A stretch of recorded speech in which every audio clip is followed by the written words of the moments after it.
number one, download it. Number two, pay the $20 a month, because once you start using it, man, it is literally the best money you will ever spend in your entire life.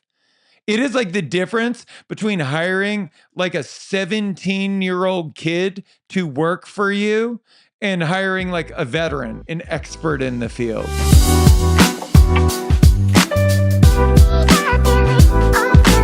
Hey, Josh, how's it going today?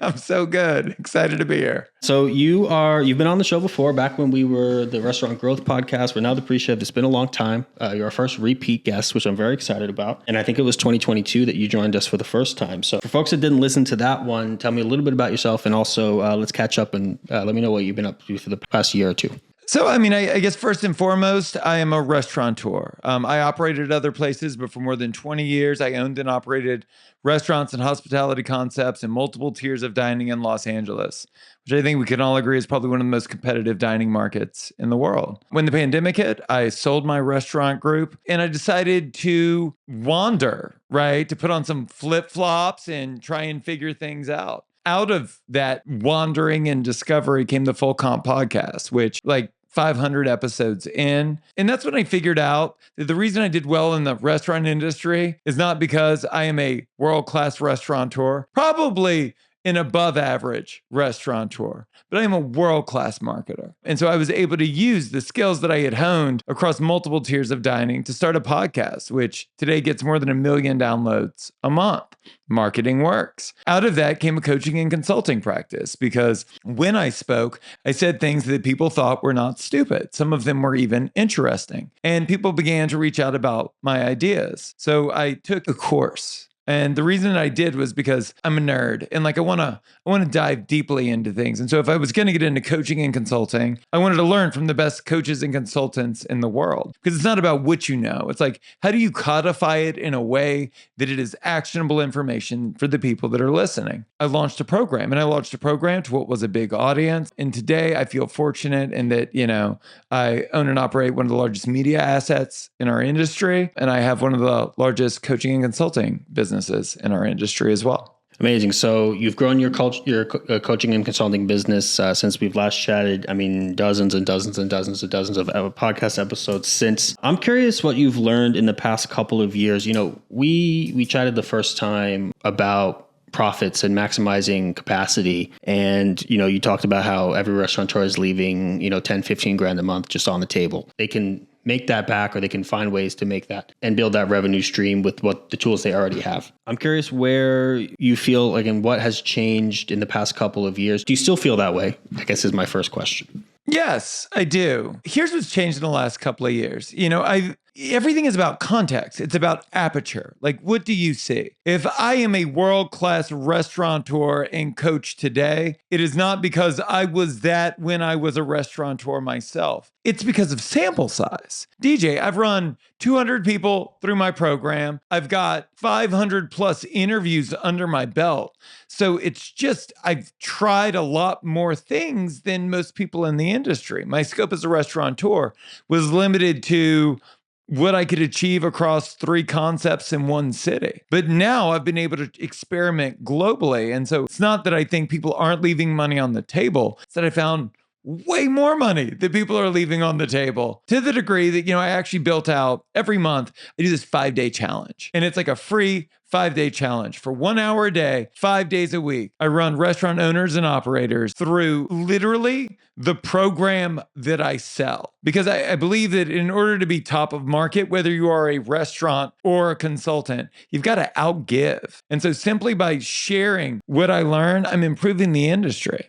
Very cool. That's something we aim to do here as well. We can learn from the single restaurateur, but we can also, that's why I like to talk to folks like you and talk to restaurant owners and operators and people making changes and doing cool things, because we get to amplify that, right? And like you said, it's increasing the aperture. So before, we hopped on, we were talking a little bit about AI in restaurants. And I'm curious where you're at with that. I do want to dive into that today. So I guess from a 10,000 foot view, 30,000 foot view, however high up you want to go, what's the big opportunity, or rather, what's the big misconception you're seeing from restaurant owners when it comes to utilizing AI tools in their business? Let's start with AI at a high level, and let's talk about like a Chat GPT as an example, because I think that whether people realize it or not, they've been using AI for years. Alexa is AI. Siri is AI. And over the years, you figured out all of the different ways that you can use Alexa and Siri in your day-to-day life to add value. I think the problem with ChatGPT and AI models, language models like it, they do too much. And when something does everything, you do nothing with it. And so the learning curve isn't learning how to use it, because it's a language model. You talk to it. The hurdle is figuring out all of the different things that you can do with it. With my restaurant owners and operators, we build out custom GPTs, which is like an AI built for that restaurant that understands all of the facets of the restaurateur, all of the facets of the restaurant, messaging, brand positioning, everything, right? Because it's consumed just an ungodly amount of historical information. And so when you say, write me a 3-email workflow to pitch the Super Bowl, it sounds like you. It's going to ask you a handful of questions. What are your specials? What are you doing? When does it start? When does it end? And then it's literally going to create an email workflow that is tailored to not only your business, but to your audience. And so, where's the biggest missed opportunity? It is that I don't think, and DJ, you're a professional marketer too, so you are going to get me on this. It's not that people aren't marketing. It's that they're not marketing enough, When you send out that Super Bowl email or the Valentine's Day email, you don't send out one email. You send out 3, because people are going to miss it, right? You're not doing 1 social media post a week. You're doing 10. That you're not doing 1 blog post once a year when you get around to it. You're doing them every week, because this thing knows so much about you. It can extrapolate. And if it doesn't know something about you, you can ask the AI to ask you questions to learn more about you. Very cool. So I guess maybe rewind a little bit. We're talking about custom GPTs. I know what that means. You know what that means. People probably just know, Chat GPT or Gemini, or what's that new one? DeepSeek, whatever it is. If I'm a restaurateur, I'm curious, like there's these tools out there. I don't know where to start. Where do you recommend folks take a dive in? So I think ChatGPT is probably going to be the easiest model to use. I also think from a marketer's perspective, it's a really good place to go. The simplest thing that you could do is, number 1, download it. Number 2, pay the $20 a month, because once you start using it, man, it is literally the best money you will ever spend in your entire life. It is like the difference between hiring like a 17-year-old kid to work for you and hiring like a veteran, an expert in the field. And it's $20 a month. That is the first step. And the second step, if you remember absolutely nothing that I say, lead with curiosity. So what you would do is you would open up the language model and you would say, I am a business owner. Ask me as many questions as you need to have a firm understanding of my business. And then you would say, these are my goals. How could you help me achieve these goals? I mean, again, I know it sounds crazy, DJ, and I think it's first principles cure all ills. So like if you don't know where to start, whether it is with AI-based language models or it is like the marketing strategy for your business, starting from scratch and asking foundational, fundamental questions will get you there. I would tell it to ask questions about me. I would tell it to ask questions about my audience. On a Saturday night, who is sitting in your restaurant? What do your best patrons look like? Are they men? Or are they women? Are they 35 to 45? Or are they 18 to 25? Do they come in on the weekends? Or do they come in during the week? Like there are all of these. Do they live in the area? Do they work in the area? And then like, right? And you segment, but like this is second nature to you. And over time, it became second nature to me. But like as a restaurant owner and operator, especially when you're at the top of your game, man, it is to the exclusion of everything else. And AI is one of the few things that's going to be able to level all of us up because it is very easy to get started when you lead with curiosity. So be curious, download it, go in, tell it to ask about you. So, I'm a fast casual joint here in Atlanta where I'm located. my typical customer is XYZ. Once you get to a point where it seems to understand you, we talked about for example, some of the marketing uses. So it can help you write 3 email Super Bowl sequence to get folks to order your Super Bowl combo for pickup, catering kind of. Or maybe it's Valentine's Day. We're recording this the day before Valentine's Day. Or maybe it's Easter, which is coming up around when the episode launches. So marketing, social posts, it can help with those kinds of things, right? Yeah, but then it also not only does it have historical data, it has access to all of the world's knowledge because it can talk to the internet. So what you would say is, I'm located in Atlanta, Georgia. You understand, because you've already talked to it, right? So you're like, you already understand my restaurant concept. I want you to do a competitive analysis in my area. I want you to figure out what everyone else is doing for Easter. And I want you to help me conceptualize a concept that will be better than my competition. That's just the first step. Can we dig deeper, DJ? Then it comes down to, and we do a whole podcast on this. I'm sure you don't want to, but I could. It's on offer creation. That's the other big opportunity. Most people listening to this have great restaurants and terrible offers. You can use it to create a sense of exclusivity, right? Scarcity, urgency. It understands everything that I do. And so I am able to take it and say, based off the principles of scarcity, urgency, and incredibly high perceived value, I want you to take this special that we're running this weekend and create an email that would inspire people to come in. What does that offer look like without discounting or freebies? So you say offer, you mean, a limited time menu special, a pitch, a call to action. And so are you telling them what you want to do, or you're saying, what could I do? It's both, right? So it is, what could I do? And then once you determine that thing that you're doing, so you've decided you're going to do an Easter brunch, right? And it's already supplied you with all of the elements based on a competitive analysis of what it is going to do. And then you've got to tell people about it. And so rather than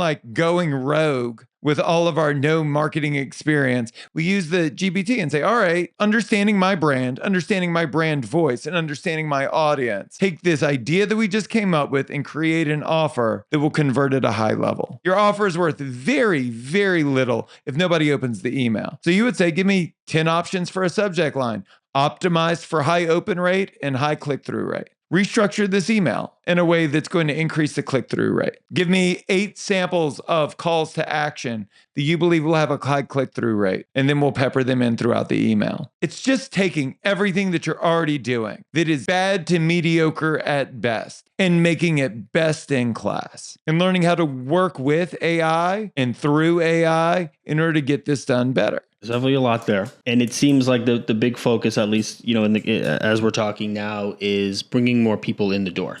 Is that kind of the end result here of using these tools to help with your marketing? Is that kind of what you're talking about? I think 2 sides to that, right? So the first is bringing in more new people and then creating a flood of returning customers. Bringing people in the door and bringing people back. And why would you even bring more new people in if you don't have a way to get them back? One of the things that we also use it for is to orchestrate loyalty programs. Dude, in 2025, I am all in on loyalty. And so when I look at loyalty, I don't look at what the best restaurants in the world are doing, because the best restaurants in the world, in my humble opinion, have lackluster loyalty programs that are built around transaction. We're looking at the credit card companies. No one has done a better job of creating loyalty programs that actually inspire loyalty than credit card companies. Everyone sells food and beverage, right? It's a commodity. What differentiates you? It's going to be perceived value. Credit card companies, it's a commodity business. Everybody does the same thing. And so they are able to spike perceived value based on almost exclusively their loyalty programs. And so we use ChatGPT based on a firm understanding of my clients' businesses. We then turn around and create loyalty programs not rooted in transaction, which is get $5 back for every $100 you spend, right? Or whatever the thing is that truly, truly nobody cares about. And we make it about experience. We make it about status. And so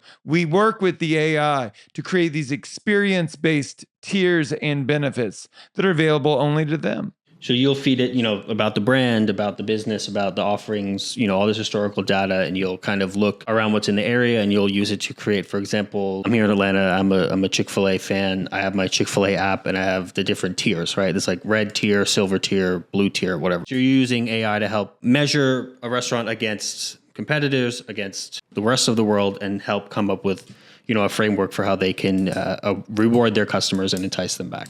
Right, but through the lens of a deep understanding of their customer base and their brand so that it makes sense for them. Can you give me an example of a client that you've done that with? We work with the RMD Group, which is a multiple brands in the San Diego area. Fantastic brand. And so when we started with their loyalty program, it was exactly what you would think it was. It was literally $5 off every $100 that you spend. Enrollment was low. Engagement was incredibly low. I'm sure this has happened to you before, right? Like you're enrolled in a loyalty program. You walk up to the counter and they're like, oh, you get $5 off today. And you're like, okay, I mean, I'm already in line. I'm already here. That in no way influenced my decision to come here. You're just burning money at this point because it's also not going to inspire me to come back. So what we did was across all of these really amazing high-end compelling brands, we started to cross-pollinate so that like you would get access to an off-menu thing here. You know, they changed their menu seasonally. And so we started doing these events that were like seasonal previews of the menu where people could come in for an hour before they open and there's a tray pass and tastings and all of that. And people stay for dinner.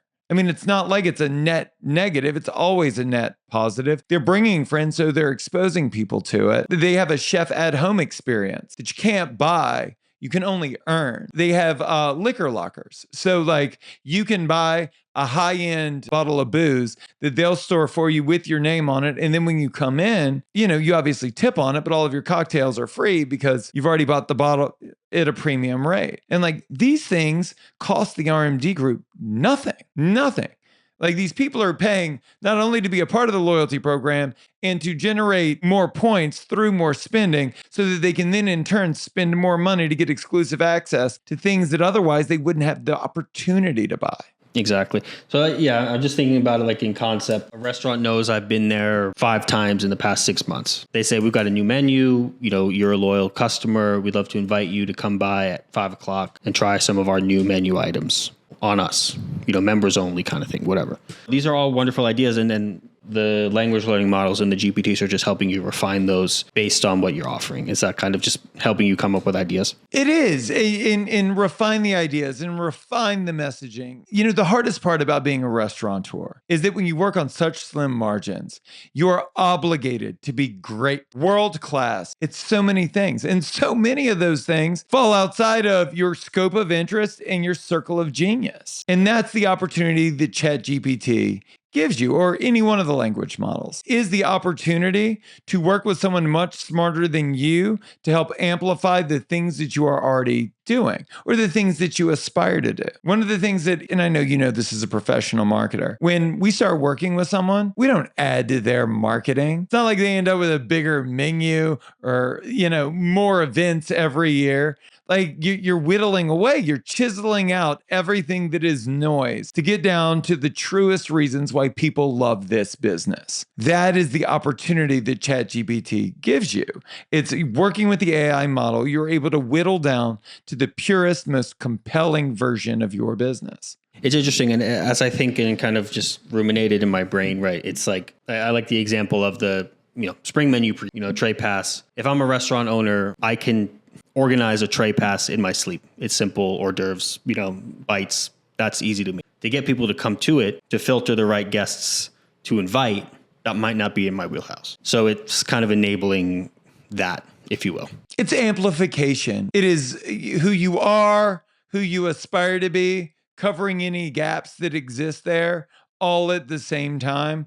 Again, dude, for like $20 a month. It's insane. If I could give one recommendation, because Lord knows we've covered a lot of ground, it's to start, to do it every day, to work on it every day. You know, understanding what I do for a living, what could you help me with today? And it's just like, it's like a digital assistant in that regard. I'm curious. So we've talked a lot about how it can, you know, enable marketing. And I'm curious if you've ever had experience, you know, using it to work with numbers, you know, uploading sales numbers, schedules, working with it in that regard to help find opportunities there. For sure. So one of the things that we do, again, it's all about whittling down. One of the first things we do when we onboard a client is we ask for a product mix ranked by unit sales for the year. But like the reason that I need it is I need to know like what are the clear winners and what are the clear losers. And I've got to tell you, 200 restaurants into this, DJ, no one's ever come to me with a clean menu. Like we're always whittling down, repositioning, repurposing. And so then what we do is we pull out everything that's not selling or reposition it so that it will. And then we use the model to create a new menu that is a roadmap, not a compass, to their desired per customer average spend. The menu is a tool, right? It's not, these are my wares,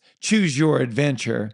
It's, this is the most logical outcome. This is the best imaginable version of this restaurant.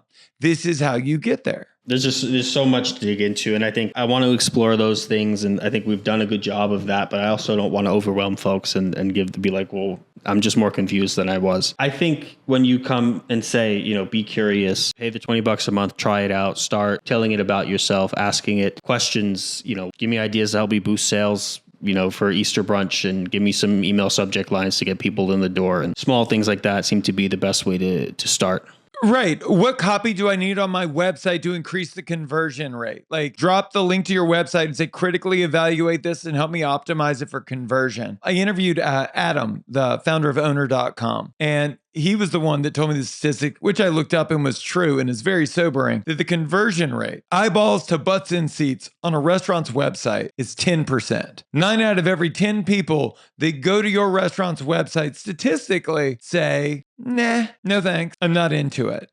And then you look at like the other high intent pages, right? Your Yelp listing, your Google listing, your TripAdvisor. Like, did a professional copywriter write that optimized for sales conversion? Well, what happened if they did? I believe that in the near future, like, it's not going to be that AI is going to replace restaurants or restaurateurs. It is that restaurants that are not using AI are going to be overwhelmed by restaurants that do, because you're just able to do so much more, so much better. I think they're probably just overwhelmed in general. For sure. That was my life. Somebody reached out to me based on a LinkedIn post I did the other day, and he goes, you're trying to help people not be afraid. And I was like, the entire time I was a restaurant owner, I was afraid. I was motivated almost exclusively by fear. You know, the hope is, because this is a recorded conversation, that like in those moments of overwhelm, they just hit pause and like go do that thing. And then they can come back to it when they're ready. And if you do that, that'll only help DJ's downloads. Cool. So I think we've covered a lot of ground, and I don't want to go too deep, but I'm curious, you know, beyond the language learning models and the GPTs and things like that, what are you excited about, where it can go in the next couple of years, things you're seeing, or just, you know, where do you see it going from where you're at now? I mean, outside of the stuff that we can do, the stuff that I see other people doing that's super exciting. I mean, you guys are working with it, and you guys are doing really, really cool stuff with it. I mean, what I want is I want to see an AI that can look at the weather, the 7-day forecast in Los Angeles, look at my historicals, also, you know, for like last year, and then also look at the historicals in the weeks leading up to this week, and give me a schedule that it is going to be dynamic in nature, that it is changing in real time based on the estimated needs of the restaurant. I think that is incredibly, incredibly exciting. And I don't think we're that far off. I think that there are ways for it to pinpoint who they're going to trade shifts with, who's most likely to pick up a shift based on historical data. I think stuff like that is really exciting. A buddy of mine is building out this AI for inbound catering that is so smart that it can actually, because when you look at like catering and events, there's this marketing phrase that you know, but I'll share. It's called time to lead.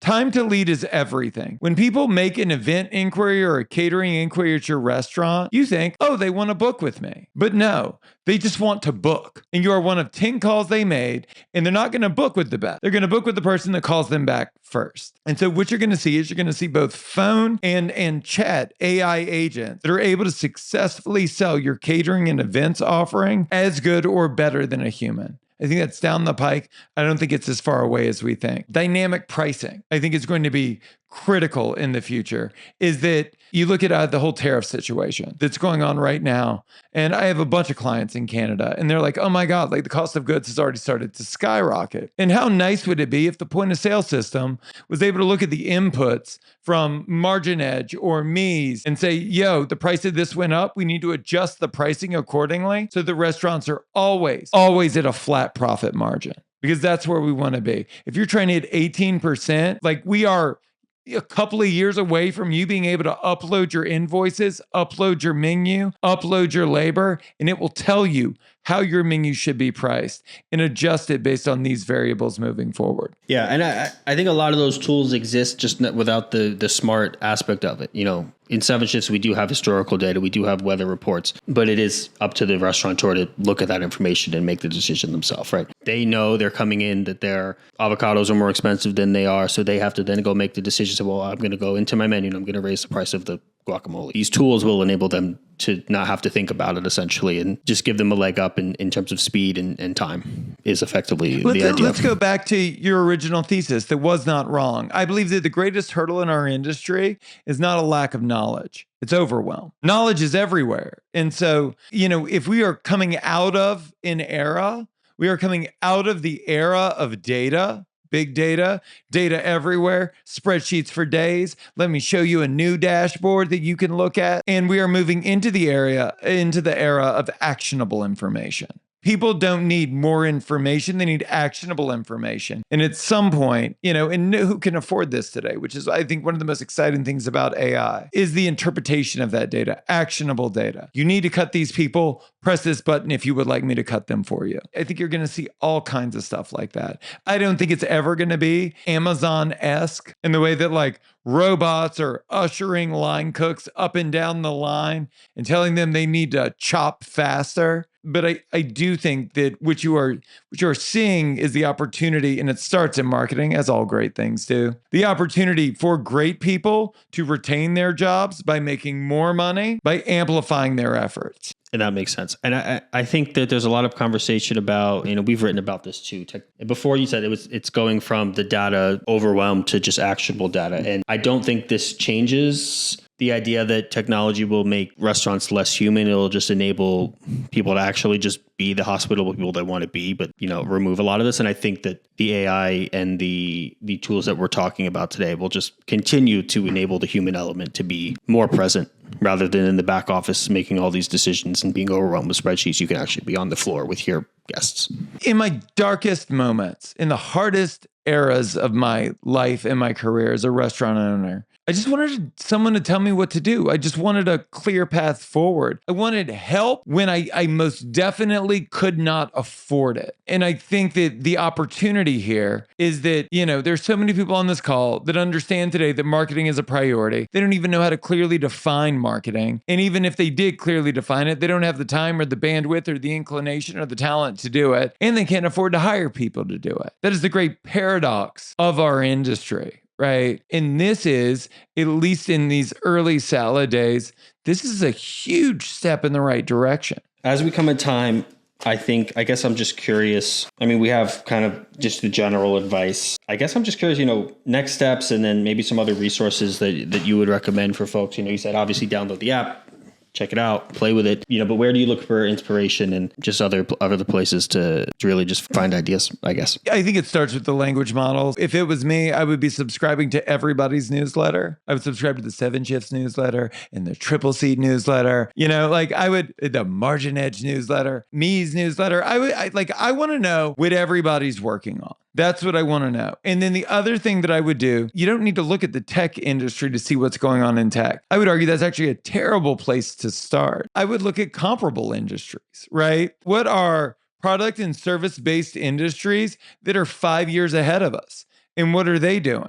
I think a great place to look is online retail. I think when you look at models like Shopify, you're able to steal ideas. I didn't become a great marketer, DJ, by looking at other marketers in the restaurant space, all three of them back in the early 2000s. I learned by looking at other industries, saying who's doing it right? Who has loyal fans that come back time and time again, that are willing to pay a premium rate for a commoditized product? Who are they? Who are they talking to? On what platforms are they talking to? What are they talking about? And then, in terms of next steps, what it looks like, I'm giving it all away. The reason that I wanted to come on this show was to share what I know, which ultimately I'm sure leads to overwhelm to some degree. One of those, sure, when will I get around to that? And then offer the olive branch of every month.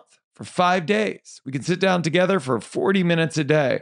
And I will walk you through not only the frameworks that we use to scale up these clients, but also templates and tools and frameworks, because a rising tide raises all ships. And what I have found is in the hundreds of people that do this, people follow up weeks later, months later, man, like, yo, I did this and this happened and I made more money this way. What I figured out in my own business, and I think this idea serves everyone really well, is like I had thousands of problems when running my restaurant until I didn't. I only had to solve one problem to solve all of my other problems. And it was money. Because DJ, when I had no money, I had 1,000 problems. When I had money, I was just able to throw that money at those problems. And it's amazing how these problems just become minor inconveniences. When you have money and the floor drains back up and you've got to close for service early on a Saturday, which is your busiest night, like when you have money, you call a plumber. And when you don't have money, you're hyperventilating in the employee restroom. If we can just solve money for everyone that's listening, everything else becomes a minor inconvenience. And that's the key to all of it, right? But I think these types of tools and these types of practices and curiosity can help solve that money problem. It is. This is the path there. All right, Josh, if folks want to find you, where can they find you? JoshKopel.com. I'm pretty easy to find. We'll put it in the show notes. But thanks again for joining us today. There's a lot of great insights there. And, we'll be following up with it on our blog and in our newsletter. Our newsletter is called The Food Runner, which there's a link to subscribe in there as well. And we'll be doing an issue on automation and AI and things that you can, explore with that. But with that, thanks again. And we'll talk soon.